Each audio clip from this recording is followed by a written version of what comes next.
આપણે ડૂલ ઉજેરવા એ પ્રશ્ન હોય છે તો આ મોટા આંબાની અંદર મોટા આંબા તરફ કેમેરો ફરે છે, જુઓ એમાં આપણે ડૂલ ચોપેલા છે કે જે આંબા ઉજેરીએ છીએ. તો એની જો વર્ષમાં 2 થી 3 વખત સફાઈ થઈ જાય આ રીતે તો આપણને સારું પડતું હોય છે અને ડૂલ પણ ઉજરી જાય છે. તો તમે જોઈ શકો છો કે કોદાળીની સાથે ખડ પણ નીકળી જાય છે. કડવા ઝાડવા છે એને આપણે ખેંચી નાખો અથવા કોદાળીનો ઊંડો ગોળ મારી દેવાનો રહેશે. તો જેને કારણે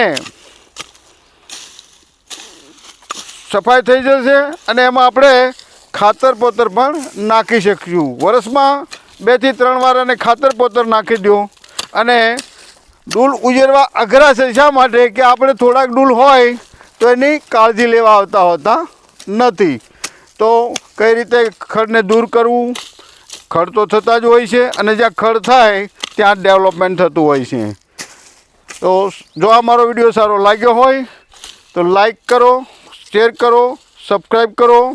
અને આની અંદર તમે જોઈ શકો છો કે અહીંયા કાંટા બાંધેલા છે 3 અને પાછા કોદાળીના ગોળથી આડાવડે થઈ ગયા તો હરખા કરીને 3 બાજુ બાંધી દઈએ છીએ. શા માટે કર્યું છે?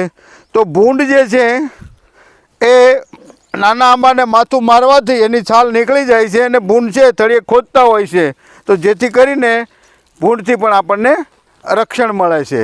જો અમારો વિડીયો સારો લાગ્યો હોય તો લાઈક કરો, શેર કરો, સબસ્ક્રાઈબ કરો. અસ્તુ. જય હિન્દ, જય ભારત.